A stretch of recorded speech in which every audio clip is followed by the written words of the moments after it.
Hello guys, Bhavesh Soni this side from MS Foundation and आज की जो हमारी वीडियो है वो क्लास 10th स्टूडेंट्स के लिए है।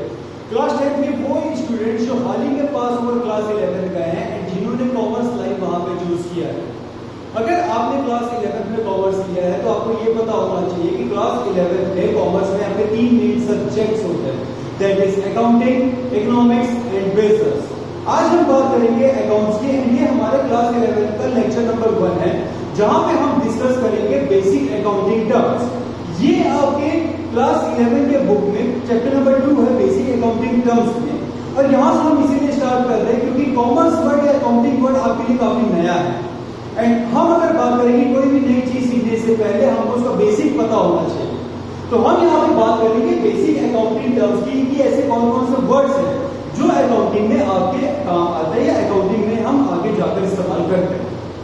पहली बात आपको पता होना चाहिए कि अकाउंटिंग का मतलब क्या हो।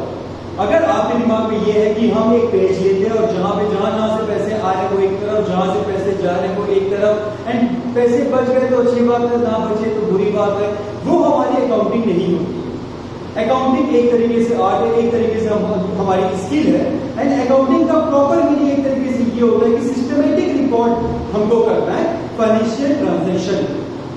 पहली बात आपको ये पता होना चाहिए कि फाइनेंशियल ट्रांजैक्शन क्या होता है।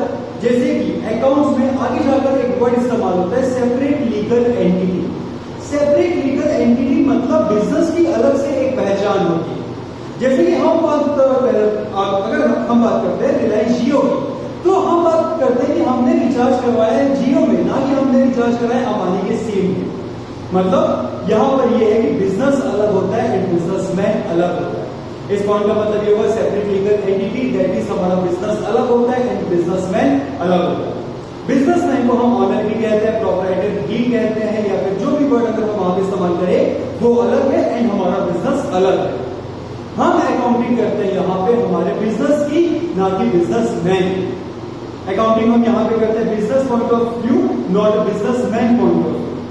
बिजनेस के पॉइंट ऑफ व्यू से अगर हम अकाउंटिंग करते हैं तो पहले तो ये पता होना चाहिए कि अकाउंटिंग का मतलब क्या होता है। अकाउंटिंग में जैसे कि आप बोर्ड में ये देते हैं कि अकाउंटिंग का मतलब identifying, measuring, recording, classifying, summarising the financial information. Financial transaction या फाइनेंशियल इंफॉर्मेशन मतलब वो होता है वो सारे ट्रांजैक्शन जो आपके बिजनेस के टच है। बिजनेस का मतलब शायद आपको पता होगा कि बहुत सारी एक्टिविटी जो हम प्रॉफिट कमाने के लिए करते हैं उस एक्टिविटी को हम बिजनेस का नाम देते हैं। बिजनेस में कोई भी ट्रांजैक्शन होते हैं उसको हम फाइनेंशियल ट्रांजैक्शन का नाम देते हैं। सबसे पहले अकाउंटिंग करने के लिए हमको फाइनेंशियल ट्रांजैक्शन को आइडेंटिफाई करना होता है कि कौन कौन सी बातें हमारे बिजनेस के टच है। पहले आपने ये देखा कि बहुत सारे टॉपिक जो हमारे बिजनेस के टच में है, तो आप उसको आइडेंटिफाई करेंगे। आइडेंटिफाई करने के बाद आप उसको मेजर करते हैं in terms of rupees. In terms of rupees मतलब हम अकाउंटिंग में वही बातें रिकॉर्ड करते हैं जो इन टर्म्स ऑफ रुपीज होती है या जिसका कोई मॉनिटरी वैल्यू हो। तो सबसे पहले हम उस ट्रांजैक्शन को आइडेंटिफाई करते हैं, उसके बाद हम उसको मेजर करते हैं in terms of rupees. Measure करने के बाद हम उसको रिकॉर्ड करते हैं। रिकॉर्डिंग मतलब यहाँ पे आगे जाके प्रैक्टिकल टॉपिक आता है, that is journal entry. Recording का मतलब यह है कि जो डे टू डे ट्रांजैक्शन आप लाइन वाइज या डेट वाइज आप रिकॉर्ड करते हैं। सिर्फ रिकॉर्डिंग का मतलब यहाँ पे ये होगा कि ट्रांजैक्शन तो बस आप रिकॉर्ड कर रहे हैं, आप वहां पे प्रॉफिट या लॉस नहीं निकालते। अगर आप कभी भी अकाउंटिंग करते हैं तो हमारे दिमाग में एक क्वेश्चन आता है कि हम वहां पे अकाउंटिंग कर क्यों रहे हैं, अकाउंटिंग से हमको फायदा पहुंचेगा क्या या अकाउंटिंग का ऑब्जेक्टिव क्या होगा। अगर हम अकाउंटिंग के बारे में बात करें तो अकाउंटिंग में मेन ऑब्जेक्टिव होता है हमारे बिजनेस का financial performance and financial position पता करना। अगर हम कोई भी बिजनेस करते हैं, भले वो आपका बिजनेस छोटा हो, बड़ा हो, या वो एम्प्लॉयमेंट पर्पस हो या वो सर्विस के पर्पस हो या जो भी, अगर हम कोई भी बिजनेस करते हैं तो वहां पे हमारा मेन ऑब्जेक्टिव होता है अकाउंटिंग का कि हमको हमारे फाइनेंशियल परफॉर्मेंस के बारे में पता चले। Financial performance and financial position का मतलब ये होता है कि अगर हम बिजनेस कर रहे हैं एंड अगर हम अकाउंटिंग कर रहे हैं तो सबसे पहले हम ये जानना चाहेंगे कि हमको प्रॉफिट हो रहा है कि लॉस हो रहा है। प्रॉफिट या लॉस का मतलब यहाँ पे ये है फाइनेंशियल परफॉर्मेंस। अकाउंटिंग का मेन ऑब्जेक्टिव ये है कि हमको ये पता चले कि हमको प्रॉफिट हो रहा है कि लॉस हो रहा है एंड उसके बाद हमको ये पता करना होता है कि हमारे पास कितने की संपत्ति है एंड कितने का कर्ज है। संपत्ति एंड कर्ज, आगे जाके ये वर्ड आएगा कि संपत्ति को जो वेल्थ हमारे पास है उसको हम एसेट्स का नाम देते हैं अकाउंटिंग में एंड जो कर्व होता है उसको हम लायबिलिटी का नाम देते हैं। वो हमारी financial performance and financial position के बारे में बताता है। फाइनेंशियल परफॉर्मेंस मतलब प्रॉफिट एंड लॉस पता करना, फाइनेंशियल पोजीशन मतलब एसेट्स एंड लायबिलिटी के बारे में पता करना। ये सब आपके अकाउंटिंग के एक पार्ट होता है जिसमें आप सबसे पहले सारे ट्रांजेक्शन को रिकॉर्ड करते हैं। रिकॉर्ड करने के बाद आप सारे अकाउंट को क्लासिफाई करते हैं। क्लासिफाई मतलब आपने फॉर एग्जांपल कोई सामान सोल्ड किया मिस्टर ए को एंड मिस्टर बी को। Mister A and mister B ये दोनों अलग अलग है, ये दोनों का अकाउंटिंग आपको अलग अलग करना पड़ेगा। रिकॉर्डिंग प्रोसेस जब आप करेंगे आपने ये दोनों ट्रांजेक्शन को एक साथ लिखा था, बट जब आप क्लासिफाई करते हैं वहां पे दोनों अकाउंट को अलग अलग क्लासिफाई करना पड़ता है। Mister A mister B mister C जो भी होंगे सारे अकाउंट एक दूसरे से अलग अलग है, मतलब हर एक अकाउंट को आपको अलग अलग क्लासिफाई करना पड़ेगा। क्लासिफाई के बाद आता है समराइजिंग। समराइजिंग एक तरीके से हमारा आखिरी प्रोसेस है। समराइजिंग का मतलब ये होता है प्रॉफिट एंड लॉस पता करना।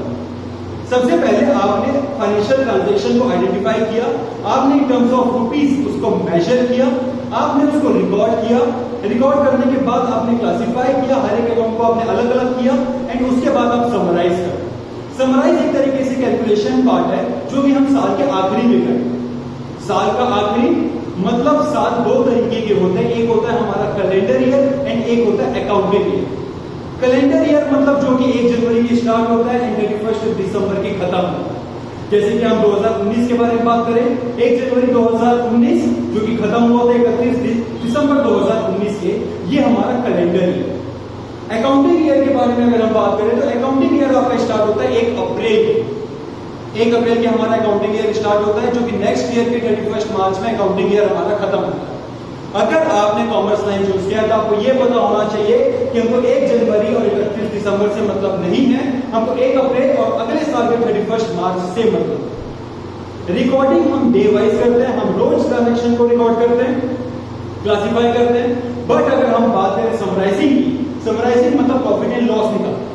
प्रॉफिट एंड लॉस हम साल के आखिरी में निकालते हैं, जहां हमको फाइनेंशियल परफॉर्मेंस के बारे में पता चलता है।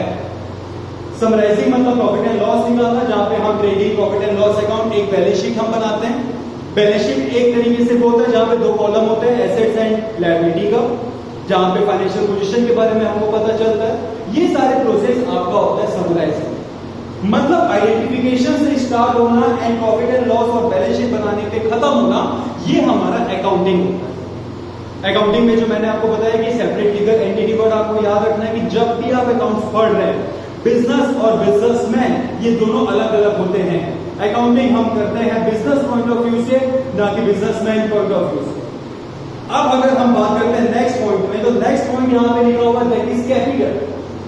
कैपिटल का मतलब ये है कि जब कोई ऑनर या प्रोप्राइटर कोई बिजनेस का अपने बिजनेस में पैसे इन्वेस्ट करता है, अपने बिजनेस को बढ़ाने के लिए या अपने बिजनेस को ग्रोथ दिलाने के लिए या अपने बिजनेस को स्टार्ट करने के लिए। फॉर एग्जांपल कोई मेडिकल शॉप है, पूरे ट्रांजैक्शन में हम एक मेडिकल शॉप का एग्जांपल लेंगे। मेडिकल शॉप ओपन करने के लिए मिस्टर ए ने फॉर एग्जांपल 1 लाख रुपए का इन्वेस्टमेंट किया। वो 1 लाख रुपए एक खर्चा है जो कि बिजनेस के टच में, तो आपको रिकॉर्ड करना पड़ेगा। वो 1 लाख रुपए को आप रिकॉर्ड करेंगे कैपिटल के नाम से।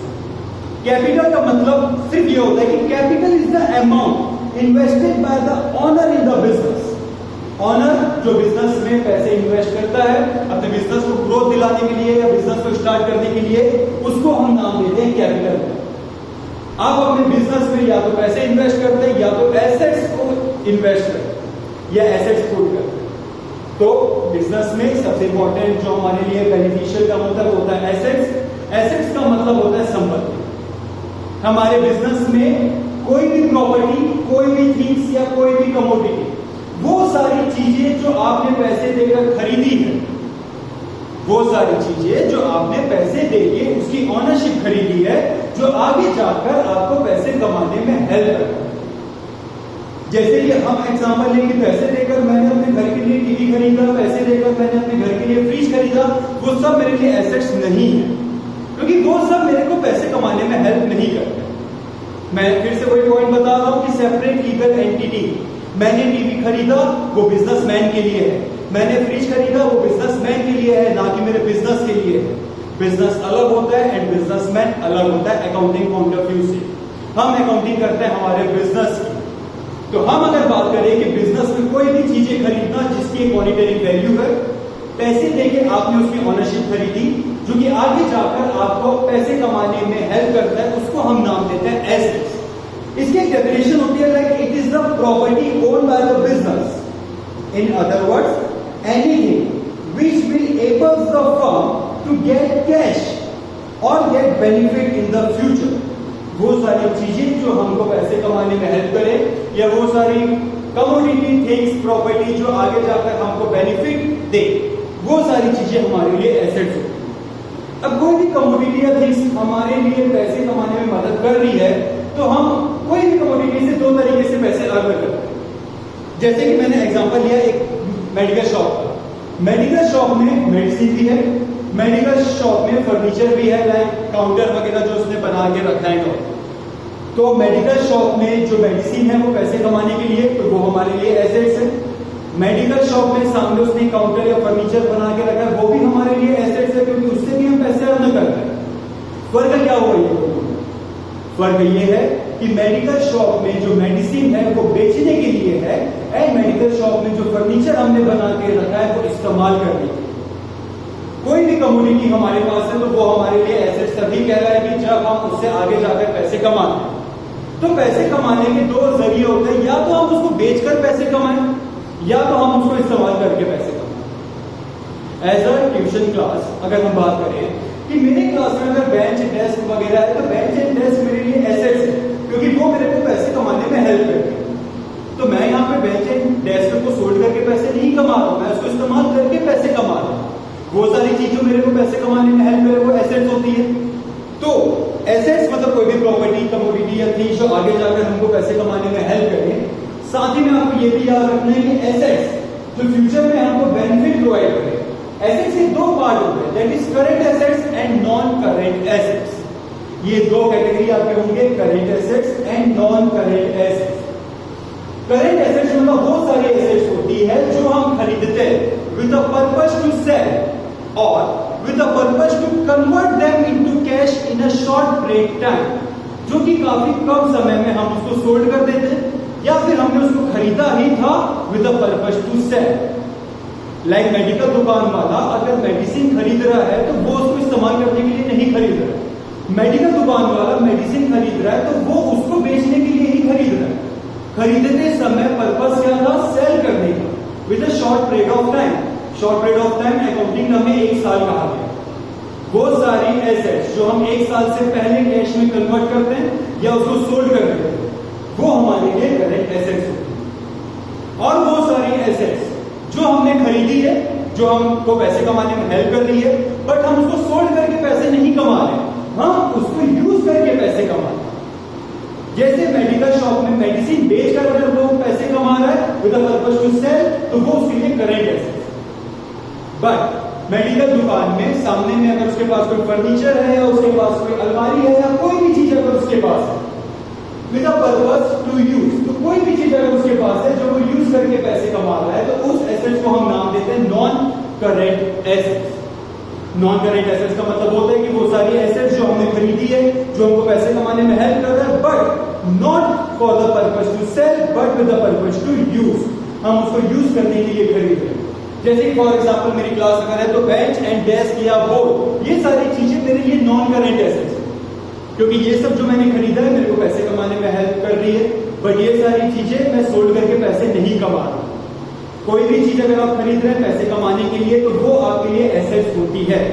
बट अगर आप उसको सोल्ड करके पैसे कमाते हैं तो वो आपके लिए करंट एसेट्स होती है, एंड आप उसको यूज करके कुछ पैसे कमाते हैं तो वो आपके लिए नॉन करंट एसेट्स होती है। अकाउंटिंग टर्म में अगर कहे या डेफिनेशन में अगर हम कहे तो 1 साल, कोई भी एसेट्स अगर आप 1 साल से ज्यादा इस्तेमाल करते हैं, याद रखिएगा कोई भी एसेट्स जो 1 साल से ज्यादा आप इस्तेमाल करते हैं वो आपके लिए नॉन करंट एसेट्स होती है। आप उसको इस्तेमाल कर रहे हैं, मैंने क्या कहा, आप उसको बेच नहीं रहे, आप उसको इस्तेमाल कर रहे हैं।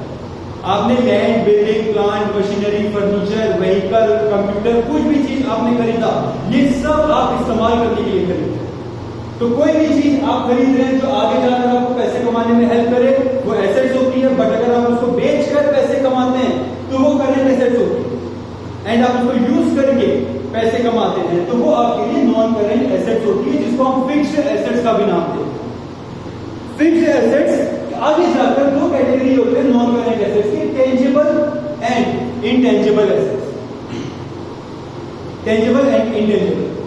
टेंजिबल एसेट्स मतलब वो सारी assets which can be seen और टच, वो सारी एसेट्स जो हम देख पा रहे हैं, वो सारी एसेट्स जिसका फिजिकल एग्जिस्टेंस है, वो सारी एसेट्स जिसको हम टच कर पा रहे हैं, जिसको हम फील कर पा रहे हैं, जो सामने हमको दिखाई दे, land, building, plant, machinery, vehicle, ये सारी चीज हमको दिखाई दे रही है, वो सब हमारे लिए टेंजिबल एसेट्स।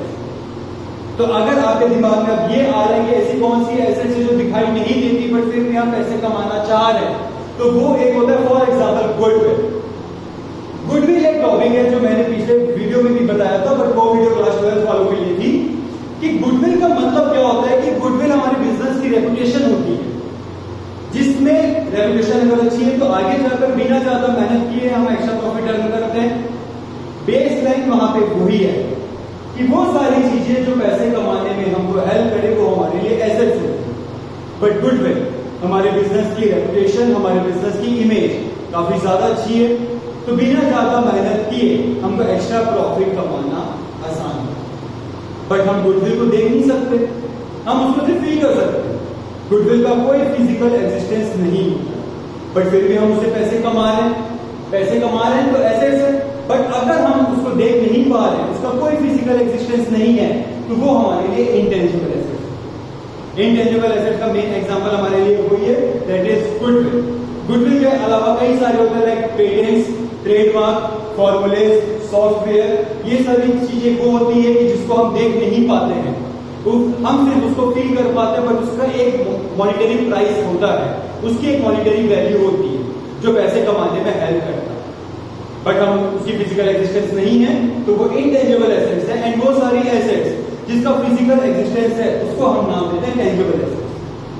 मतलब कोई भी थिंग्स, कोई भी कमोडिटी जो हमने खरीदी है विद ऑनरशिप, जो आगे जाकर हमको पैसे कमाने में हेल्प करती है, वो हमारे लिए एसेट्स है। अगर हम उसको बेचकर पैसे कमाते हैं तो वो करेंट एसेट्स है, हम उसको यूज करके कुछ पैसे कमा रहे हैं तो वो हमारे लिए नॉन करेंट एसेट्स है, जो आगे जाके दो कैटेगरी में और होता है, टेंजिबल है, इंटेंजिबल। तो एसेट्स के चार पार्ट आपको याद रखना है, current assets, non current assets, tangible assets and intangible assets. ये सारे टर्म्स की ओन वर्ड्स में कुछ डेफिनेशन जो वीडियो के डिस्क्रिप्शन में होगी वहां पे आप उसको रीड भी कर सकते हैं कि ये सारे वर्ड्स की डेफिनेशन क्या होती है। आगे जाकर जब कई सारे प्रैक्टिकल पॉइंट्स आप पढ़ेंगे, कुल मिला के 12 या 13 चैप्टर्स हैं क्लास 11th में जो प्रैक्टिकल टॉपिक्स जो आपके वहां पे है, तो यही सारे वर्ड्स जो अभी हम रिवाइज कर रहे हैं वहां पे जाके आपको यूज आएंगे। वहां पे जाके नॉर्मली लिखा हुआ नहीं रहेगा कि मिस्टर ए ने बिजनेस को स्टार्ट किया, ऐसा लिखा हुआ नहीं रहेगा। Mister A started a business for ₹1 lakh with ₹1 lakh। तो ये 1 लाख रुपए को हम क्या नाम देंगे? ये 1 लाख रुपए को हम कैपिटल का नाम देते हैं। Mister A purchase a furniture worth ₹10,000। Mister A ने फर्नीचर खरीदा 10,000 का, तो फर्नीचर को आप क्या नाम देंगे? एसेट्स। एसेट्स उसने सोल्ड करने के लिए खरीदा तो करेंट एसेट्स है। एसेट्स अगर उसने यूज करने के लिए खरीदा तो वो आपके लिए non current assets. Next topic में अब हम आते हैं, दैट इज लायबिलिटी। जैसे कि मैंने आपको बताया कि अकाउंटिंग का मेन ऑब्जेक्टिव होता है financial performance and financial position के बारे में पता करना। हमारे बिजनेस की फाइनेंशियल पोजीशन कि हम कितने पानी में डूबे हैं अभी हमको पता चलता है हमारी संपत्ति और कर्ज से, कि कितनी संपत्ति हमारे पास है एंड कितना कर्ज हमारे पास है। संपत्ति को अकाउंटिंग टर्म में हम क्या नाम देते हैं? एसेट्स। एंड कर्ज को हम कहते हैं liability. Liability Liability means the amount owned by the business from the outsiders, which are repayable after some period of time. वो पैसे जो बिजनेस के नाम से हम बाहर वालों से लेते हैं, बाहर वाले मतलब थर्ड पार्टी। थर्ड पार्टी तो पहला पार्टी कौन हुआ? बिजनेस। दूसरा party businessman and third party जो बाहर वाले। जब हम बाहर वालों से कुछ पैसे लेते हैं, उस पैसे को एज अ कर्ज हम मानते हैं, जिसको अकाउंटिंग टर्म में हम नाम देते हैं लायबिलिटी। जैसे कि हमने ये देखा कि कोई भी चीज हम खरीदते हैं तो वो एसेट्स होता है, जिसके दो पार्ट होते हैं, current assets and non current assets. तो कर्ज लायबिलिटी के भी दो पार्ट होते हैं, current liability and non current liability. जैसे मैंने आपको डेफिनेशन में बताया कि कोई भी लायबिलिटी जब आप लेते हैं या किसी से भी पैसे जब आप उधार लेते हैं, एक पर्टिकुलर टाइम पीरियड होता है कि उस टाइम पीरियड में वो पैसे आपको वापस देने पड़े। अब वो टाइम पीरियड अगर हम कहें तो वो होता है 1 साल के पहले या 1 साल के बाद, अगर वो सारी लायबिलिटी जो आपको 1 साल के पहले पे करनी है, उस लायबिलिटी को हम नाम देते हैं करंट लायबिलिटी। फॉर एग्जांपल, मैंने कोई एसेट्स फाइनेंस कराई जो मेरे को 8 इंस्टॉलमेंट में पे करना है पर मंथ, मतलब लायबिलिटी मेरे ऊपर हुई, मैंने बाहर वालों से पैसे या सामान उधार में लिया, वो पैसे मैं 8 महीने में पे कर दूंगा, मतलब 1 साल के पहले मैं पे करूंगा। वो लायबिलिटी जो मेरे को 1 साल के पहले पे करनी है या 1 साल के पहले वो लायबिलिटी को पे करके खत्म करना है, वो मेरे लिए होता है करंट लायबिलिटी। एंड वो सारी लायबिलिटी जो 1 साल के बाद अगर चलते रहती है, लाइक होम लोन या व्हीकल लोन अगर हम कहें, लाइक कोई भी होम लोन अगर हमने 5 साल के लिए लिया, व्हीकल लोन हमने 2 साल के लिए लिया, या कोई भी लोन हमने लिया या कोई भी टर्म लोन या बैंक लोन हमने लिया जिसका टाइम पीरियड 1 साल से ज्यादा, आपको 1 साल के बाद तब उसको पे करना है, तो वो आपके लिए होता है नॉन करेंट लायबिलिटी। तो वो सारी लायबिलिटी जो 1 साल के पहले पे करके उसको खत्म करनी है वो करेंट लायबिलिटी, एंड वो सारी लायबिलिटी जो 1 साल के बाद तक आपको पे करनी है वो आपके लिए होती है non current liability. Current liability and non current liability. Next topic में हम बात करते हैं गुड्स, GOODS, गुड्स।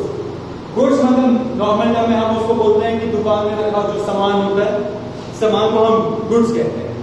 गुड्स एक तरीके से हमारे लिए फिजिकल आइटम्स है जो ट्रेडिंग करने के काम आता है। अगर हम बात करें कि ट्रेडिंग का मतलब क्या होता है, तो ट्रेडिंग एक तरीके से प्रोसेस है जहां पे हम गुड्स को खरीदते हैं, प्रॉफिट के साथ सोल्ड करते हैं, फिर कुछ खरीद रहे हैं, सोल्ड कर रहे हैं, खरीद रहे हैं, सोल्ड कर रहे हैं। कोई एक पर्टिकुलर कमोडिटी होती है मतलब जिसकी हम ट्रेडिंग करते हैं, और जिस सामान की हम ट्रेडिंग करते हैं अकाउंटिंग टर्म में हम उसको गुड्स का नाम देते हैं। फॉर एग्जांपल, मेडिकल शॉप के लिए मेडिसिन क्या है, गुड्स है। फर्नीचर शॉप के लिए टेबल चेयर गुड्स है। स्टेशनरी शॉप अगर है तो उसके लिए कॉपी बुक पेन गुड्स है। कोई ज्वेलर्स अगर है तो ज्वेलर्स में जो गोल्ड एंड सिल्वर है वो हमारे लिए गुड्स है। तो गुड्स का मतलब क्या हुआ, वो सारी चीजें या वो सारे फिजिकल आइटम जिसकी हम ट्रेडिंग करते हैं, जिसको हम खरीदते हैं with the purpose to sell, खरीदना बेचना जो लगातार हम करते रहते हैं उसको हम नाम देते हैं गुड्स का। गुड्स से रिलेटेड एक और वर्ड होता है दैट इज स्टॉक। स्टॉक का अकाउंटिंग का एक और नाम दिए जाते हैं इन्वेंटरी, INVENTRY, इन्वेंटरी। इन्वेंटरी का मतलब क्या हुआ कि वो सारे गुड्स जो हमने बिजनेस में होल्ड करके रखे हैं with the purpose to sell in a near future. वो सारे गुड्स जो हमने इकट्ठा करके अपने शॉप पे रखा है, जैसे जैसे डिमांड होगी हम उसको सोल्ड करते जाएंगे, उसको हम स्टॉक का नाम देते हैं। अकाउंटिंग टर्म में हम उसको स्टॉक या इन्वेंटरी का नाम देते हैं। स्टॉक हमारे लिए टेंजिबल एसेट्स। अब दुकान में रखा हुआ जो सामान है, अब दुकान में रखा हुआ सामान हमारे लिए एसेट्स है, करेंट एसेट्स है। तो स्टॉक हमारे लिए एक तरीके से करेंट एसेट्स है जो हमने अपने पास रखा है, फ्यूचर में जैसे उसकी डिमांड होगी हम उसको सोल्ड करेंगे in ordinary course of business. Business में नॉर्मल कोर्स क्या होता है, ट्रेडिंग, अपने गुड्स को सोल्ड करें। टेंजिबल एसेट्स है स्टॉक हमारे लिए। तो स्टॉक को 2 पार्ट में हम अलग अलग करते हैं, opening stock and closing stock. Opening and closing stock का मतलब ये होता है कि जैसे मैंने कहा कि अकाउंटिंग है 1 अप्रैल के स्टार्ट होता है, 31 मार्च के खत्म होता है ऑफ नेक्स्ट ईयर। तो वो सारे स्टॉक जो साल के स्टार्टिंग में आपके पास होते हैं, लाइक साल के स्टार्टिंग में आपके पास 10 लाख रुपए का स्टॉक है, तो उसको आप नाम देंगे ओपनिंग स्टॉक। जैसे कि हमने 1 अप्रैल 2015 यहाँ पे एग्जाम्पल लिया, 1 अप्रैल 2015 के आपके पास अगर 10 लाख रुपए का स्टॉक है तो वो आपके लिए ओपनिंग स्टॉक है। एंड उसके बाद आपने साल भर में उसमें 9 लाख रुपए का स्टॉक सोल्ड कर दिया, 1 लाख रुपए का स्टॉक अनसोल्ड रहा। 1 लाख रुपए का स्टॉक जो साल के आखिरी में आपके पास बच गया उसको हम नाम देते हैं क्लोजिंग स्टॉक। स्टॉक मतलब क्या, स्टॉक मतलब वो सारी कमोडिटी जो हमने बिजनेस में होल्ड करके रखा है ताकि हम फ्यूचर में जैसे जैसे उसकी डिमांड होगी हम उसको सोल्ड करेंगे। तो वो स्टॉक जो हमारे पास अकाउंटिंग ईयर हम फॉलो करेंगे, हमने पहले भी ये बात की थी। अकाउंटिंग ईयर की स्टार्टिंग में जो स्टॉक हमारे पास है वो ओपनिंग स्टॉक होगा, एंड अकाउंटिंग ईयर के एंड में जो स्टॉक हमारे पास है वो हमारे लिए क्लोजिंग स्टॉक होगा। नेक्स्ट टॉपिक अब हम बात करते हैं कि ड्राइंग। ड्राइंग मतलब यहां पर क्या होगा, जिसके में 4 अल्फाबेट की स्टार्टिंग है DRAW, ड्रॉ। ड्रॉ मतलब कुछ चीजें निकालना, एंड ड्राइंग का मतलब ये होता है कि जब हम हमारे बिजनेस से, जैसे कि मैंने कहा सेपरेट लीगल एंटिटी, बिजनेस अलग होता है एंड बिजनेसमैन अलग होता है। अकाउंटिंग हम कर रहे हैं बिजनेस के पॉइंट ऑफ व्यू से। जब कोई बिजनेसमैन अपने बिजनेस से पैसे बाहर निकालता है फॉर पर्सनल यूज या प्राइवेट यूज या डोमेस्टिक यूज या हाउस होल्ड पर्पस, जो भी आप जब आप अपने बिजनेस कोई पैसे बाहर निकालते हैं या गुड्स बाहर निकालते हैं फॉर पर्सनल यूज, तो उस खर्चे को हम नाम देते हैं ड्रॉइंग। ड्रॉइंग एक तरीके से हमारे बिजनेस के लिए एक्सपेंसेस है या हमारे बिजनेस के लिए एक तरीके से वो लॉस है। जैसे कि फॉर एग्जांपल अगर मेरी कोई मेडिकल शॉप है, मेडिकल शॉप में फॉर एग्जांपल मेरे घर में अगर 1000 रुपए की दवाई की जरूरत पड़ती है और वो 1000 रुपए की मेडिसिन मैं अपने शॉप से लेके जा रहा हूं, तो वो 1000 रुपए मेरे पास नहीं आएगा क्योंकि वो पैसे मेरे घर में ही खर्चे हुए, बट मेरा घर अलग है एंड मेरा बिजनेस अलग है। तो जो 1000 रुपए का स्टॉक कम हुआ है मेरी दुकान से, जो कि पर्सनल यूज के लिए मैंने इस्तेमाल किया, वो 1000 रुपए को मैं नाम दूंगा ड्रॉइंग। तो ड्रॉइंग मतलब ये होगा विड्रॉवल ऑफ गुड्स और money by the owner from his business for private use और पर्सनल यूज। जब हम दुकान से पैसे निकालते हैं, लाइक अगर मैंने बिजनेस से पैसे निकाला और मूवी में खर्चा किया, लाइक मैंने बिजनेस से पैसे निकाला और मैंने कोई पर्सनल एक्सपेंसेस किया, लाइक मैंने बिजनेस से पैसे निकाला और घर का इलेक्ट्रिसिटी बिल पे किया या मैंने घर का रेंट पे किया या जो भी, तो वो सारे मेरे पर्सनल एक्सपेंसेस है, बट पैसे मैंने कहां से लिए? बिजनेस से। तो बिजनेस से पैसे मैंने लिए हैं पर्सनल यूज के लिए, जो मैंने बिजनेस में इन्वेस्ट नहीं किया, मैंने अपने ऊपर खर्चा किया, तो वो खर्चे को मैं नाम दूंगा ड्रॉइंग। तो drawing means the withdrawal of money और goods from the business by the owner for his personal use, तो वो होता है ड्रॉइंग। नेक्स्ट वन जो है ड्रॉइंग के बाद हम बात करते हैं डेप्रिसिएशन। डेप्रिसिएशन क्लास 11th में 10 से 12 मार्क्स का एक चैप्टर भी है। डेप्रिसिएशन का मतलब ये होता है कि जैसे हमने देखा कि एसेट्स के दो प्रकार होते हैं, current assets and non current assets. Non current assets वो होता है जिसको हम 1 साल से ज्यादा इस्तेमाल करते हैं, जिसको हम इस्तेमाल करते जाते हैं और जिससे हम पैसे कमाते जाते हैं। एक्सेप्ट लैंड एंड बिल्डिंग, घर और जमीन को छोड़ के सारी एसेट्स ऐसी होती है जिसको यूज करते करते में उसके प्राइस कम होते जाते हैं। फॉर एग्जाम्पल, अगर मैंने बेंच खरीदा 1000 रुपए का 2018 में, मैंने उसको 2 साल तक इस्तेमाल किया और 2020 में अगर मैं उसको सोल्ड करने जाऊं, मैंने 1000 रुपए की बेंच खरीदी 2 साल पहले, अब अगर मैं वो 1000 रुपए की बेंच सोल्ड करने जाऊं तो शायद वो सोल्ड होगी 400 रुपए, मतलब वो 1000 रुपए की एसेट्स अब उसकी प्राइस हो गई है मार्केट वैल्यू 400 रुपए। तो जो 600 रुपए का हमको लॉस हो गया क्योंकि हमने वो एसेट्स को इस्तेमाल किया वियर एंड टियर, तो उसकी जो वैल्यू है वो कम हो गई। जब किसी एसेट्स की वैल्यू कम हो जाती है, शायद एक्सीडेंट की वजह से कम हो गई हो या वियर एंड टियर की वजह से कम हो गई हो, या हर एक एसेट्स की एस्टिमेटेड लाइफ होती है, एस्टिमेटेड लाइफ कम हो गई हो, तो वो एसेट्स की प्राइस कम हो जाती है। जैसे कि अगर आप कोई भी एसेट्स का नाम लें, कि जैसे आपके पास कोई कार है या आपके पास बाइक है या आपके पास फोन है या कोई भी चीज ऐसी है जो बिजनेस पर्पस में आप इस्तेमाल कर रहे हैं, आप बेच नहीं रहे हैं, आप बिजनेस पर्पस में इस्तेमाल कर रहे हैं, तो एक समय के बाद उसकी प्राइस लगातार कम होते जाती है। जैसे मैंने एग्जांपल दिया कि बेंच अगर 1000 रुपए का 2 साल के बाद अगर उसकी प्राइस 400 रुपए हो गई, तो वहां पे 600 रुपए का मेरे को लॉस हो। उस लॉस को मैं यहां पे नाम दूंगा depreciation. Depreciation means a fall in a value of tangible fixed assets. जब टेंजेबल फिक्स्ड एसेट्स की प्राइस कम होती है तो हम उसको नाम देते हैं डेप्रिसिएशन। तो उसी तरीके से फिक्स्ड एसेट की प्राइस अगर कम होती है तो वो डेप्रिसिएशन है। बट फिक्स्ड एसेट्स 2 प्रकार के होते हैं, टेंजेबल और इनटेंजेबल। जब टेंजेबल एसेट्स की प्राइस कम होती है, व्हीकल की प्राइस कम हो गई, कंप्यूटर आपने लिया उसकी प्राइस कम हो गई, फर्नीचर आपने लिया आपने उसको अच्छे से इस्तेमाल किया उसकी प्राइस कम हो गई, तो जो प्राइस कम हुई है उस लॉस को हम नाम देते हैं डेप्रिसिएशन। डेप्रिसिएशन हमारे लिए एक तरीके से लॉस है। इनटेंजिबल एसेट्स लाइक गुडविल, अब गुडविल हमारे लिए इनटेंजिबल एसेट्स है, बट गुडविल की वैल्यू बढ़ गई तो अच्छी बात है, एप्रिसिएशन। बट गुडविल की वैल्यू कम हो गई तो क्या? अब गुडविल हमारे लिए एसेट्स है, एसेट्स की प्राइस कम होती है, होना ही है। एसेट्स की प्राइस अगर कम होती है तो जिसको हम डेप्रिसिएशन का नाम देते हैं। बट इनटेंजिबल एसेट्स की प्राइस अगर कम होती है तो हम उसको एमोर्टाइजेशन का नाम देते हैं। ये 2 वर्ड आपको पता होना चाहिए, depreciation and amortisation. A fall in the value of tangible fixed assets is known as depreciation. but a fall in a price of intangible assets is known as amortization. तो यहाँ पे जो ये सारे वर्ड्स हम लोगों ने अभी देखे कि कोई भी फाइनेंशियल ट्रांजैक्शन को आइडेंटिफाई करना, मेजर करना, रिकॉर्ड करना एंड आखिर में आंसर निकालना, इस प्रोसेस को हम अकाउंटिंग का नाम देते हैं।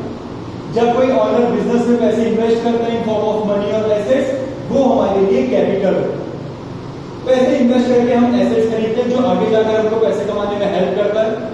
आगे जाकर पैसे कमाने में हेल्प कर रहा है तो वो हमारे लिए एसेट्स है। सोल्ड करके जब हम पैसे कमाते हैं तो वो करंट एसेट्स होता है एंड यूज करके पैसे कमाते हैं तो वो नॉन करंट एसेट्स होता है। जब हम बाहर वालों से कोई पैसे उधार लेते हैं तो वो हमारे लिए लायबिलिटी होती है। लायबिलिटी अगर एक साल के पहले पे कर दी है तो करेंट लायबिलिटी, एक साल के बाद तक पे कर दी है तो फिर नॉन करेंट लायबिलिटी।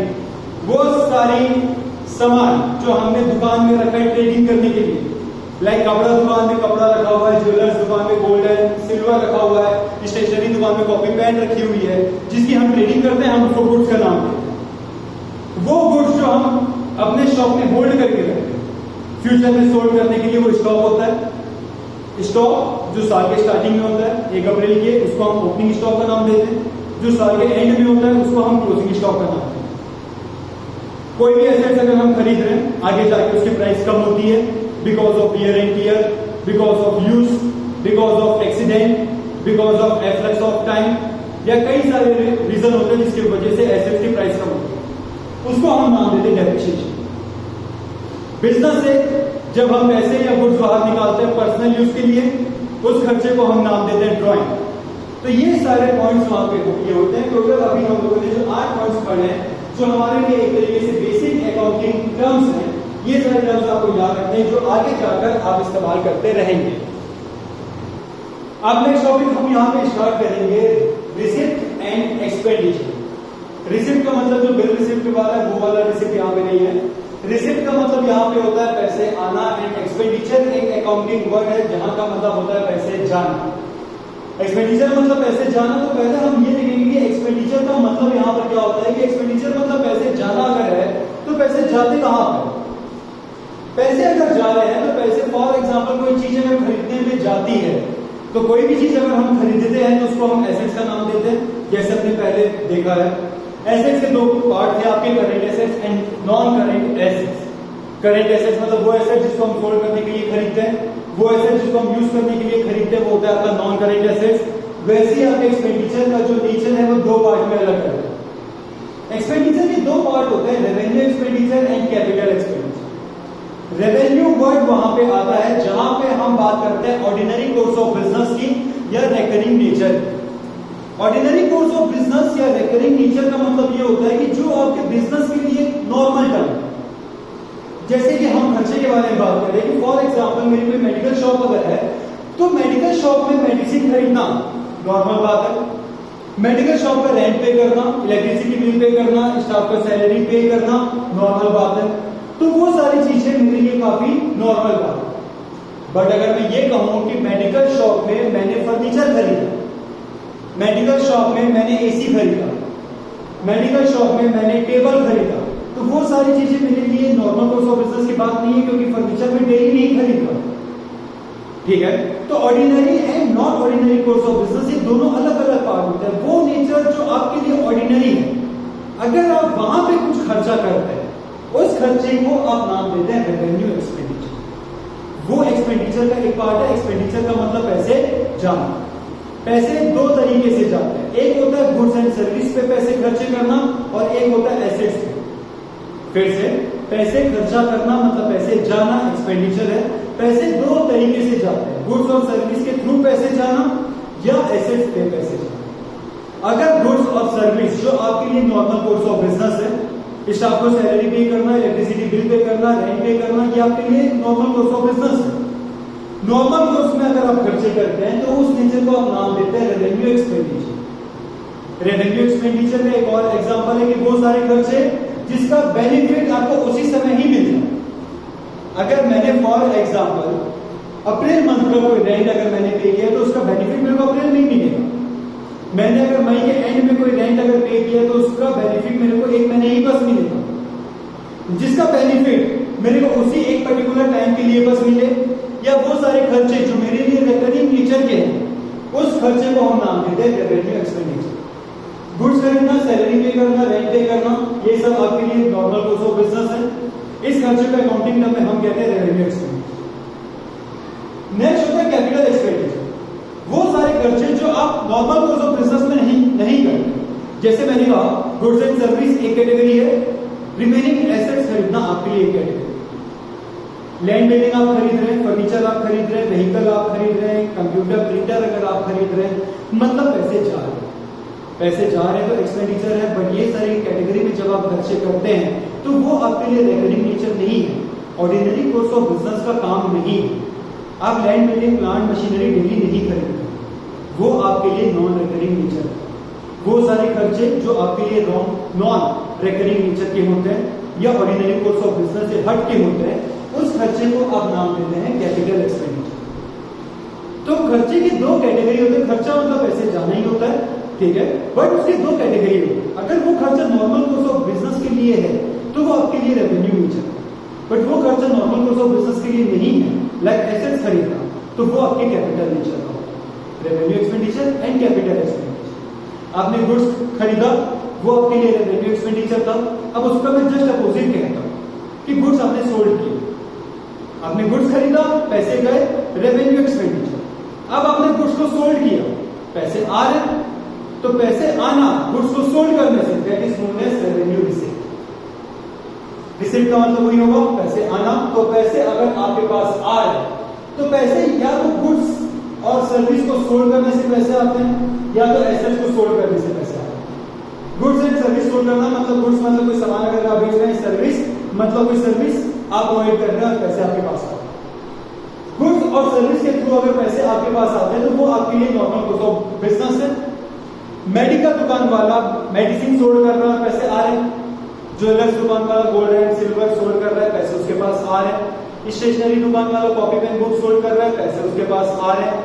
तो उस कोर्स से पैसे आना जो आपके लिए नॉर्मल कोर्स ऑफ बिजनेस है या रेकरिंग नेचर का है, उसको आप नाम देते हैं यहाँ पे रेवेन्यू रिसीट। उसी तरीके से जब आप एसेट्स खरीदते हैं, लाइक मेडिकल शॉप वाला अगर फर्नीचर खरीद रहा है तो पैसे जा रहे हैं, पर उसी तरीके से मेडिकल शॉप वाला फर्नीचर को बेच रहा है। मेडिकल शॉप वाला अगर दवाई बेचता है या मेडिसिन बेच रहा है तो उसके लिए नॉर्मल कोर्स ऑफ बिजनेस है, वो आपके लिए रेवेन्यू नेचर है। बट साइड में एक टेबल रखी हुई थी, मेडिकल शॉप वाले ने उसको सोल्ड किया तो पैसे उसके पास तो आए हैं, बट टेबल सोल्ड करना मेडिकल वाले का काम नहीं है। मेडिकल वाले का काम दवाइयां बेचना है। मेडिसिन बेच के पैसे आते हैं, रेवेन्यू रिसीट। बट टेबल कुर्सी जो उसका काम नहीं है, उसको बेच के पैसे आते हैं, that is known as capital receipt. जिसका एग्जांपल यहाँ पे सेल ऑफ एसेट्स, जो कि आपके लिए नॉन ऑर्डिनरी है, वो ऑर्डिनरी कोर्स ऑफ बिजनेस में नहीं है। इसी तरीके से अब हम इसको थोड़ा सा आगे लेकर जाते हैं कि रेवेन्यू रिसीट मतलब गुड्स को सोल्ड करने से। गुड्स को सोल्ड करने से जो पैसे हमारे पास आते हैं वो रेवेन्यू रिसीट अगर है, तो गुड्स को अगर आप सोल्ड करें तो कोई भी चीज अगर आप सोल्ड करते हैं तो प्रॉफिट के साथ सोल्ड आप करते हैं। अगर आप गुड्स सोल्ड करते हैं 100 रुपए का गुड्स 120 में, 100 का गुड्स 120 में, तो आपको ये पता होना चाहिए कि ये 100 और 120 है क्या। 100 मतलब आपके लिए कॉस्ट होता है, अकाउंटिंग टर्म में हम उसको कॉस्ट कहते हैं। कोई भी कमोडिटी हमने खरीदी सोल्ड करने के लिए, तो जितने हमने खरीदा वो हमारे लिए कॉस्ट है या परचेज प्राइस है, जितने में हमने उसको सोल्ड किया वो हमारे लिए सेल प्राइस है। कॉस्ट और सेल प्राइस के बीच में जो फर्क होता है उसको हम प्रॉफिट का नाम देते हैं। गुड्स जब आप बेचते हैं 100 का गुड्स अगर आपने 120 में सोल्ड किया तो 20 रुपए आपके लिए प्रॉफिट है। प्रॉफिट वर्ड में हम इसलिए जोर दे रहे हैं क्योंकि प्रॉफिट से रिलेटेड एक और वर्ड होता है, दैट इज गेन। अब आपके दिमाग में ये आएगा कि प्रॉफिट और गेन ये दोनों का मतलब एक ही होता है। प्रॉफिट मतलब कमाना, गेन मतलब कमाना, तो कमाने का नेचर अलग है। मेडिकल दुकान वाला मेडिसिन बेच के कुछ कमाता है, ठीक है। मेडिकल दुकान वाला टेबल कुर्सी बेचकर कुछ कमा रहा है जो उसका काम नहीं है, तो ये दोनों नेचर अलग अलग है। गुड्स बेचना रेवेन्यू नेचर है, एसेट्स को सोल्ड करना कैपिटल नेचर है। ये दोनों नेचर अलग अलग है। गुड्स को सोल्ड करने से अगर आप कुछ कमाते हैं तो वो प्रॉफिट है। ज्वेलर्स दुकानदार कोई गोल्ड बेच के अगर कुछ कमाता है, सिल्वर बेच के कुछ कमाता है, तो वो उसके लिए प्रॉफिट है। पर कोई गोल्ड की दुकान दुकान में या ज्वेलर्स की दुकान में कोई टेबल रखा हुआ है जो उसने 1000 रुपए में खरीदा होगा, उसको उसने किसी कस्टमर को 1200 रुपए में दे दिया। अब ज्वेलर्स दुकान के लिए टेबल बेचना ऑर्डिनरी कोर्स ऑफ बिजनेस नहीं है। ज्वेलर्स दुकान के लिए ज्वेलरी गुड्स है। ज्वेलर्स दुकान के लिए टेबल, कुर्सी, चेयर, फर्नीचर, ये सारी एसेट्स है। गुड्स बेच के अगर आप कुछ कमाते हैं तो वो प्रॉफिट हो, बट एसेट्स बेच के अगर आप कुछ कमाते हैं तो वो आपके लिए गेन। प्रॉफिट और गेन में ये फर्क। ऑर्डिनरी कोर्स ऑफ बिजनेस में आप कुछ कमाते हैं तो वो आपके लिए प्रॉफिट है, but not ordinary course of business में जब आप कुछ कमाते हैं तो वो आपके लिए गेन है। लाइक 1000 रुपए की चीज आपने 1200 रुपए में सोल्ड की। 1000 रुपए की चीज मतलब 1000 रुपए का फॉर एग्जाम्पल टेबल। अगर आपकी ज्वेलरी शॉप अगर है, ज्वेलरी शॉप में टेबल बेचना आपका काम नहीं है, बट आपने 1000 रुपए की टेबल 1200 रुपए में सोल्ड कर दी। 1000 रुपए आपके लिए कॉस्ट है, 1200 आपके लिए सेल प्राइस है, 200 रुपए को हम यहाँ पे गेन करना है। तो प्रॉफिट और गेन में ये फर्क है। बट नॉर्मल टर्म दोनों में लॉस का होता है। नॉर्मल टर्म का मतलब सिर्फ ये है कि कोई भी 1000 रुपए की चीज अगर आपने 900 रुपए में सोल्ड कर दी तो 100 रुपए आपके लिए लॉस है। अगर आपने गुड्स को कम में सोल्ड किया तो भी आपके लिए वो लॉस है, और अगर आपने एसेट्स को कम में सोल्ड किया, शायद उसमें डेप्रिसिएशन लगा होगा, बट आपने उसको कम में सोल्ड किया तो वो भी आपके तरीके से लॉस है। जब हम कमाने के वर्ड्स में देखें, गुड्स बेचकर कमाना आपके लिए प्रॉफिट है और एसेट्स बेचकर कमाना आपके लिए गेन है। बट दोनों में अगर आपकी कॉस्ट प्राइस ज्यादा है और सेलिंग प्राइस कम है, मतलब आपने ज्यादा में खरीदा और कम में अगर आप सोल्ड करते हैं तो हम उसको लॉस का नाम देते हैं। तो ये फर्क होता है आपके एक्सपेंडिचर में और रिसीव के नेचर से। गुड्स के बारे में नाम आए तो वो रेवेन्यू नेचर का होगा, एंड एसेट्स के बारे में नाम आए तो वो आपके लिए कैपिटल नेचर का होगा।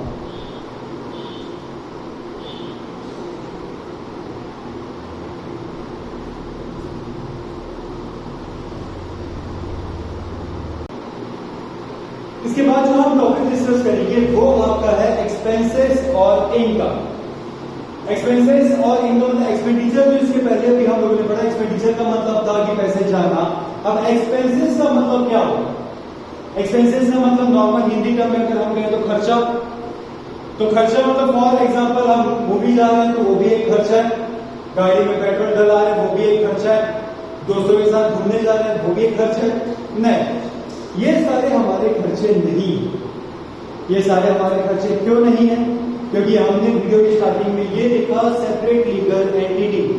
बिजनेस अलग होता है, बिजनेसमैन अलग होता है, और हम वो ट्रांजेक्शन रिकॉर्ड करते हैं जो बिजनेस के टच में होते हैं।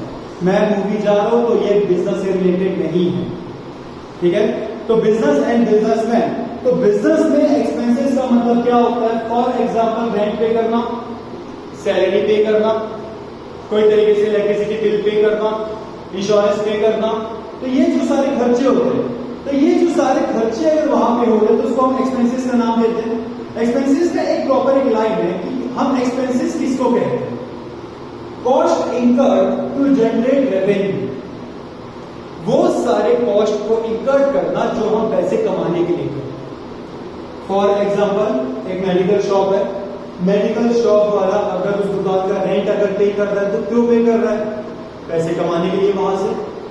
मेडिकल शॉप वाला उस दुकान का इलेक्ट्रिसिटी बिल पे कर रहा है, या उस दुकान में जो स्टाफ अगर काम कर रहे हैं वो सैलरी पे कर रहा है, जिसको हमने अभी पढ़ा कि रेवेन्यू नेचर का होता है और तो वो सारे खर्चे अगर वो कर रहे हैं तो उसको हम एक्सपेंसेस का नाम देते हैं। तो वो सारे खर्चे जो हम पैसे कमाने के लिए करते हैं। हम दुकान का इलेक्ट्रिसिटी बिल, रेंट, स्टाफ की सैलरी हम इसीलिए पे करते हैं क्योंकि हम वहां से पैसे कमा सके। तो वो जहां खर्चा करना, जहां से हम पैसे कमा सके, उस टॉपिक को हम नाम देते हैं एक्सपेंसेस। अब कोई भी खर्चे करने की बारी आती है तो एक पर्टिकुलर टाइम होता है या कोई एक पर्टिकुलर डेट होता है। जरूरी नहीं है कि कोई भी खर्चा अगर हम करें तो उस पर्टिकुलर डेट में ही करें।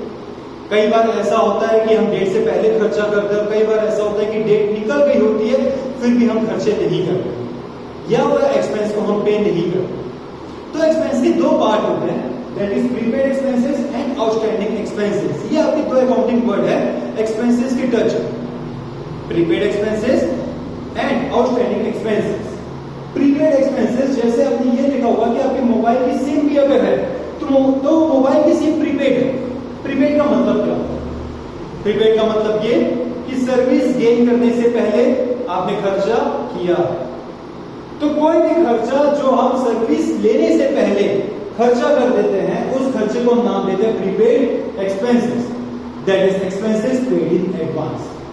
तो बहुत सारे खर्चे जो हम एडवांस में पे कर देते हैं, उस खर्चे को हम नाम देते हैं प्रीपेड एक्सपेंसेस। फॉर एग्जांपल, आज की तारीख जैसे 1 मई, अब 1 मई में अगर मेरे को 1 मई से 30 मई तक का रेंट पे करना है, 1 महीने का 10,000 रुपए, तो कोई रेंट अगर मेरे को पे कर रहा है, फॉर एग्जांपल वो 10,000 रुपए मैंने पे कर दिया 30 अप्रैल, मतलब क्या हुआ इससे कि वो खर्चा मेरे को करना था मई में, बट वो खर्चा मैंने कर दिया अप्रैल में। रेंट पे करना जरूरी है पैसे कमाने के लिए उस जगह से। अगर कोई भी अगर हम रेंट पे कर रहे हैं और वो रेंट अगर मैंने टाइम से पहले पे कर दिया, तो उस खर्चे को मैं नाम देता हूं प्रीपेड एक्सपेंसेस। अब फॉर एग्जांपल पूरा मंथ निकल गया, 31 मई भी निकल गई, और पूरा मई निकलने के बाद भी मैंने वो रेंट पे नहीं किया, तो उस खर्चे को हम नाम देते हैं आउटस्टैंडिंग एक्सपेंसेस। आउटस्टैंडिंग एक्सपेंसेस का एक लाइन होता है, that is due but not paid. वो सारे खर्चे जिसको पे करने की डेट आ चुकी है बट अभी तक हमने पे नहीं किया। एक पर्टिकुलर डेट अगर होती है, फॉर एग्जांपल 10,000 रुपए मेरे को 1 मई के खर्चा करना था, वो खर्चा मैंने 1 महीने पहले अप्रैल में ही कर दिया, तो जो खर्चा हम एडवांस में पे करते हैं उसको अकाउंटिंग में हम प्रीपेड एक्सपेंसेस कहते हैं।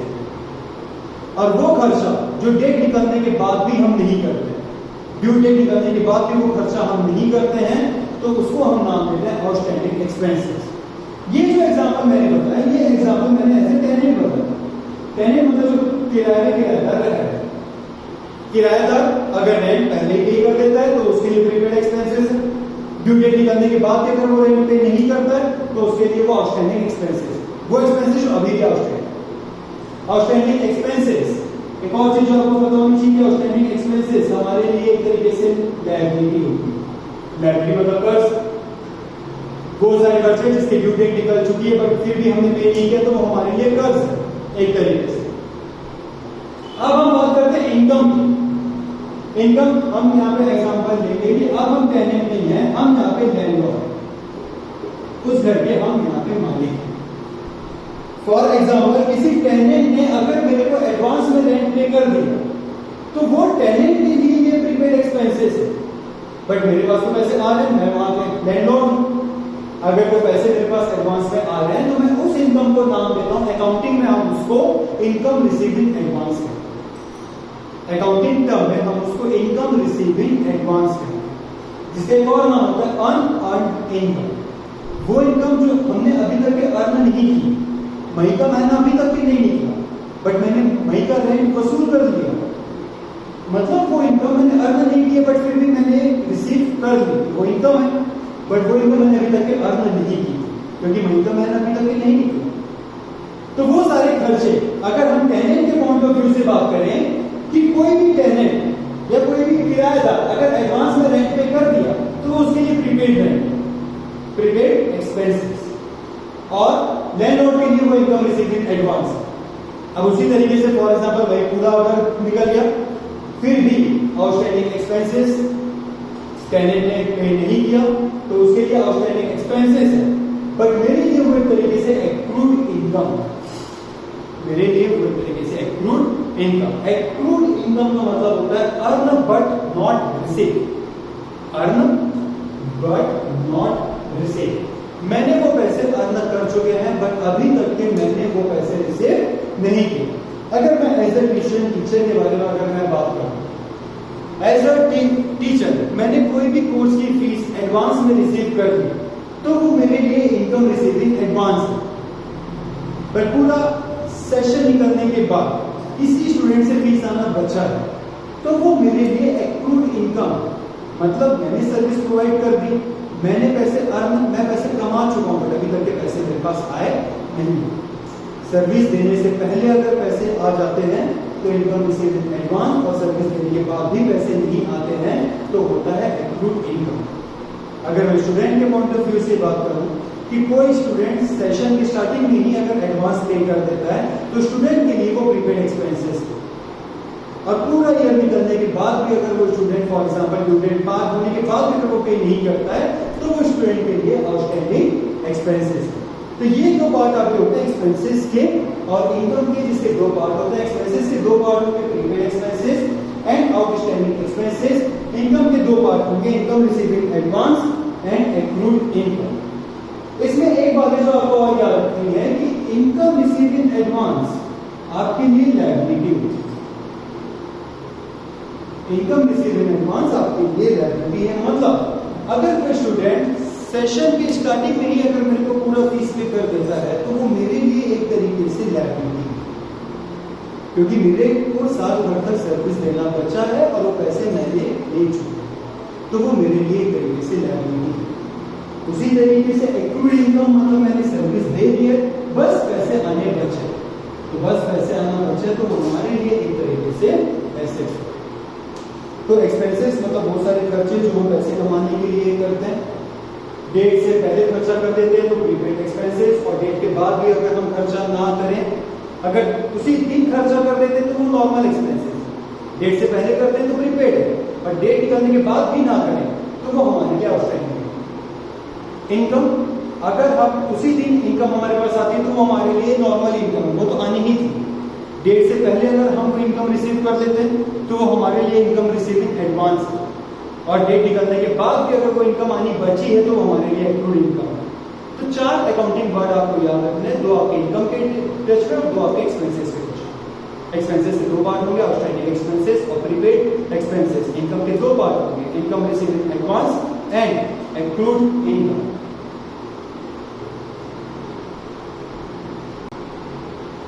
एट लास्ट अब हम बात करेंगे कुछ अदर अकाउंटिंग टर्म्स की जो नॉर्मली हम इस्तेमाल करते हैं कि लाइक पॉइंट नंबर 1 यहाँ पे लिखा होगा परचेज एंड पॉइंट नंबर 2 यहाँ पे ये लिखा है सेल। परचेज मतलब आपको भी ये पता है कि परचेज मतलब क्या होता है। परचेज मतलब खरीदना एंड सेल का मतलब यहाँ पर होता है बेचना। तो खरीदना क्या, गुड्स और एसेट्स ये दोनों अलग अलग होते हैं। आपको ये पता है कि ये दोनों का नेचर भी अलग अलग होता है। तो अकाउंटिंग में परचेज वर्ड हम लोग इस्तेमाल करते हैं जब हम गुड्स खरीदते हैं। मेडिकल दुकान वाला परचेज वर्ड तभी इस्तेमाल करेगा जब वो मेडिसिन खरीदेगा with the purpose to sell. Furniture दुकान वाला परचेज वर्ड तभी इस्तेमाल करेगा जब वो टेबल एंड चेयर खरीदेगा with the purpose to sell. तो इस पॉइंट का मतलब यहाँ पे होता है परचेज। परचेज वर्ड आप तभी इस्तेमाल करेंगे जब आप गुड्स खरीदेंगे with the purpose to sell. उसी तरीके से जब आप गुड्स सोल्ड कर देंगे तभी आप नाम देंगे सेल्स का। जब आप लैंड एंड बिल्डिंग सोल्ड करते हैं या प्लांट एंड मशीनरी या कोई अदर एसेट्स आप सोल्ड करते हैं तो आप वहां पे उसको सेल्स का नाम नहीं है, वो आपके लिए सेल्स नहीं है। वो नॉर्मली आपने एसेट्स को सोल्ड किया बट आप उसको सेल्स का नाम नहीं देते। परचेज और सेल्स वर्ड अकाउंटिंग में तभी इस्तेमाल होता है जब आप गुड्स खरीदते हैं और गुड्स को सोल्ड करते हैं। जब आप पर्टिकुलर गुड्स खरीदते हैं तब आप परचेज वर्ड का इस्तेमाल करेंगे, और जब आप गुड्स को सोल्ड करते हैं तब आप सेल्स वर्ड का इस्तेमाल करेंगे। नेक्स्ट यहाँ पे लिखा है book value and market value. तो ये book value and market value का मतलब क्या होता है, इसके लिए आपको पता होना चाहिए कि जैसे मैंने अभी वीडियो की स्टार्टिंग में बताया कि ऑब्जेक्टिव ऑफ अकाउंटिंग हम क्यों करते हैं, ताकि हमको हमारे फाइनेंशियल पोजीशन के बारे में पता चले। फाइनेंशियल पोजीशन हमको बैलेंस शीट बताता है। बैलेंस शीट में दो कॉलम होते हैं, एक तरफ आपका एसेट्स होता है, एक तरफ आपकी लायबिलिटी होती है कि आपके पास संपत्ति या वेल्थ कितने की है और आपके ऊपर कर्ज कितने का है। ये आपको अपने फाइनेंशियल पोजीशन के बारे में बताता है, जिसको हम बैलेंस शीट का नाम देते हैं। जब कोई भी एसेट्स आप खरीदते हैं, जैसे फॉर एग्जांपल 2016 में अगर मैंने 10,000 रुपए का बेंच या डेस्क खरीदा तो मैं उसको फर्नीचर का नाम दूंगा। एंड फर्नीचर मैंने 10,000 का खरीदा तो मैंने फर्नीचर वहां पे लिख के 10,000 रुपए लिख दूंगा। तो मैंने उस फर्नीचर की जितनी भी प्राइस अपने बुक ऑफ अकाउंट में रिकॉर्ड की, मैं उसको नाम दूंगा बुक वैल्यू। मतलब जितने रुपए की एसेट्स मैंने अपने बुक ऑफ अकाउंट में रिकॉर्ड किया है, मैंने पहले जितने रुपए की वो एसेट्स खरीदी होगी, हम उसको नाम देते हैं बुक वैल्यू। जितने में हमने उसको खरीदा है, जितने में आज की डेट में वो सोल्ड हो पाएगा। जैसे मैंने 10,000 रुपए का फर्नीचर 2016 में खरीदा था तो वो मेरे लिए बुक वैल्यू। 2020 में अगर उसकी प्राइस 6,000 रुपए डेप्रिसिएशन के बाद 4,000 रुपए होगी, वो 4,000 रुपए मेरे लिए मार्केट वैल्यू। मार्केट वैल्यू का मतलब वो वैल्यू होता है एसेट्स की जितने रुपए में आपकी एसेट्स मार्केट में सोल्ड हो, जितने रुपए में वो एसेट्स को आपने खरीदा है वो आपके लिए बुक वैल्यू है, और जितने में आप उसको सोल्ड करना चाहते हैं या जितने में मार्केट में वो सोल्ड होगी वो आपके लिए मार्केट वैल्यू है। उसी तरीके से नेक्स्ट वर्ड है यहाँ पे कॉस्ट या cost of goods sold. Accounting में कॉस्ट या कॉस्ट ऑफ गुड्स सोल्ड का मतलब क्या होता है? कॉस्ट मतलब किसी कमोडिटी को बनाने का जो खर्चा होता है वो हमारे लिए कॉस्ट है। कोई सर्विस अगर आप प्रोवाइड करते हैं तो सर्विस को प्रोवाइड करने का जो खर्चा होता है वो हमारे लिए कॉस्ट है।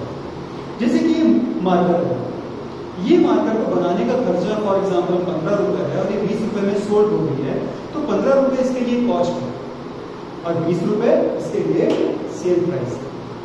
बट 15 से 20 के बीच डायरेक्टली 5 रुपए प्रॉफिट नहीं होगा उसके लिए। ये मार्कर को सोल्ड करने के लिए उसने कई प्रकार के खर्चे किए होंगे। ये मार्कर को सोल्ड करने के लिए उसने कई प्रकार के टैक्स पे किए होंगे, उसने कई प्रकार के फॉर एग्जांपल सेलिंग एक्सपेंसेस पे किए होंगे, उसने एडवर्टाइजमेंट पे किया होगा, उसने सेल्समैन को पे किया होगा, उसने ट्रांसपोर्टेशन का खर्चा किया होगा। ये सारे खर्चे भी आते हैं। तो कमोडिटी को जो बनाने का खर्चा होता है उसको अकाउंटिंग में हम कॉस्ट का नाम देते हैं, बट उसको सोल्ड करने के लिए कुछ खर्चे हम करते हैं उसको हम कॉस्ट ऑफ गुड्स सोल्ड कहते हैं। गुड्स को सोल्ड करने का जो खर्चा होता है, कोई भी कमोडिटी को सोल्ड करने के लिए हम सेल्समैन रखते हैं, कोई भी कमोडिटी को सोल्ड करने के लिए हम ट्रांसपोर्टेशन का खर्चा करते हैं, कोई भी कमोडिटी को सोल्ड करने के लिए हम कई प्रकार के टैक्स पे करते हैं या कई अदर एक्सपेंसेस पे करते हैं।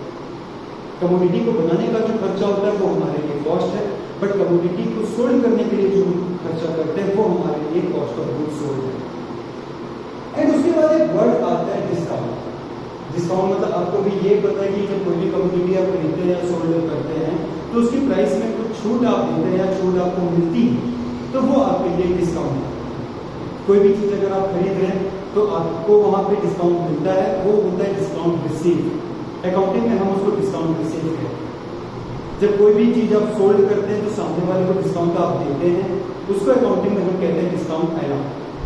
खरीदते समय जो डिस्काउंट हमको मिलता है वो होता है डिस्काउंट रिसीव, एंड सोल्ड करते समय जो हम सामने वाले को डिस्काउंट देते हैं वो होता है डिस्काउंट अलाउ। डिस्काउंट के दो पार्ट होते हैं, एक होता है ट्रेड डिस्काउंट और एक होता है कैश डिस्काउंट। ट्रेड डिस्काउंट वो डिस्काउंट है जो क्वांटिटी के ऊपर है। जैसे कि आपने कई बार ये देखा होगा कि अगर आप 1000 रुपए की खरीदी करेंगे तो आपको इतना % का डिस्काउंट मिलेगा। अगर आप 5000 रुपए का परचेस करेंगे तो आपको इतने रुपए का मतलब डिस्काउंट मिलेगा। अगर आप 3 पीस खरीदते हैं या 10 पीस आप खरीदते हैं तो आपको इतने रुपए का डिस्काउंट मिलेगा। वो डिस्काउंट जो आपको क्वांटिटी के ऊपर मिलता है वो आपके लिए होता है ट्रेड डिस्काउंट। एंड वो डिस्काउंट जो आपको टाइमली पेमेंट करने पे मिलता है वो होता है आपके लिए कैश डिस्काउंट। वो डिस्काउंट जो आपको क्वांटिटी के ऊपर मिलता है वो होता है ट्रेड डिस्काउंट, एंड वो डिस्काउंट जो आपको टाइमली पेमेंट करने से मिलता है। जैसे मैंने अभी वीडियो में बताया था कि मिस्टर ए ने मिस्टर बी को गुड्स सोल्ड किया है एंड ऑल। मिस्टर ए वहाँ पे क्रेडिटर है, मिस्टर बी वहाँ पे डेटर है, उसने पे किया तो सॉल्वेंट, नहीं पे किया तो इनसॉल्वेंट एंड ऑल, ये सब मैंने आपको बताया था। 2 महीने का टाइम हमने वहाँ पे एग्जाम्पल लिया था। 2 महीने के पहले अगर उसने पे कर दिया तो शायद वहाँ पर मिस्टर ए उसको कुछ डिस्काउंट होता। अगर हम किसी को कुछ पैसे देते हैं एक पर्टिकुलर टाइम के लिए या कोई गुड्स सोल्ड करके उधारी में हम कुछ उसको एक पर्टिकुलर टाइम देते हैं, अगर वो टाइम से पहले हमको कुछ पैसे पे कर देता है तो हम उसको कुछ अमाउंट ऑफ डिस्काउंट प्रोवाइड करते हैं। तो कंपलसरी नहीं है, वो हमारे ऊपर जो डिस्काउंट अगर हम वहाँ पे देते हैं उसको टाइमली पेमेंट करने के लिए, उसने टाइमली पेमेंट हमको किया, हम उसके लिए कुछ डिस्काउंट उसको देते हैं, वो डिस्काउंट होता है कैश डिस्काउंट। अगर आप डिस्काउंट देते हैं तो वो होता है डिस्काउंट अलाउड, एंड अगर आपको डिस्काउंट मिलता है तो वो होता है डिस्काउंट रिसीव। ये दो word trade discount and cash discount accounting में यूज नहीं होता। आप जर्नल एंट्री में आगे जाके हम जब प्रैक्टिकल बनाएंगे तो वो वहां पे रिकॉर्ड नहीं होता। हम वहां पे रिकॉर्ड करते हैं डिस्काउंट अलाउड और डिस्काउंट रिसीव। तो आपको पता होना चाहिए कि डिस्काउंट अगर आप दे रहे हैं तो आपके लिए डिस्काउंट अलाउड है, और अगर आपको डिस्काउंट मिल रहा है तो आपके लिए वो डिस्काउंट रिसीव है। अगर क्वांटिटी के ऊपर कोई डिस्काउंट अगर होता है तो वो ट्रेड डिस्काउंट है, एंड टाइमली पेमेंट के ऊपर अगर कोई डिस्काउंट होता है तो वो आपके लिए कैश डिस्काउंट है। हमने तो कई सारे अकाउंटिंग वर्ड्स यहाँ पे लाइन से जो पढ़े हैं, तो कई सारे अकाउंटिंग वर्ड जो हमने अकाउंटिंग से स्टार्ट किया और जो हमने डिस्काउंट में आके जो हम खत्म कर रहे हैं। कई सारे वर्ड्स ऐसे भी हैं जो आपके बुक में होंगे। आपको बुक में आपको बुकिश लैंग्वेज में एक बार उसको पढ़ना। हमने जो यहाँ पे पढ़ा है अभी वो हमने एक तरीके से हिंदी में पढ़ा है कि उस पर्टिकुलर वर्ड का मतलब क्या है। आपको 1 या 2 मार्क्स के लिए हर एक वर्ड का मीनिंग भी आपको याद करना है। ऑन वर्ड्स में जो मीनिंग होगा वो वीडियो के डिस्क्रिप्शन में वहाँ पे लिखा होगा। वो ऑन वर्ड्स में वीडियो है एक या ऑन वर्ड्स में डिस्क्रिप्शन है कि वहाँ से भी आप एक बार रीड करके वीडियो को आप देखिए कि ये सारे वर्ड्स के मतलब क्या होते हैं। अकाउंटिंग जब भी आप स्टार्ट करें, अकाउंटिंग पढ़ना जब भी आप स्टार्ट करें क्लास 11 वाले स्टूडेंट्स, पहले आपको ये सारे वर्ड्स का मतलब पता होना चाहिए। आगे जाके आप ऐसा काम नहीं करेंगे कि आपको वर्ड्स का मतलब नहीं पता है और आप अकाउंटिंग करने चाहोगे। अकाउंटिंग का एक पर्टिकुलर टर्म्स होता है और ये सारे टर्म्स आपको पता होने चाहिए।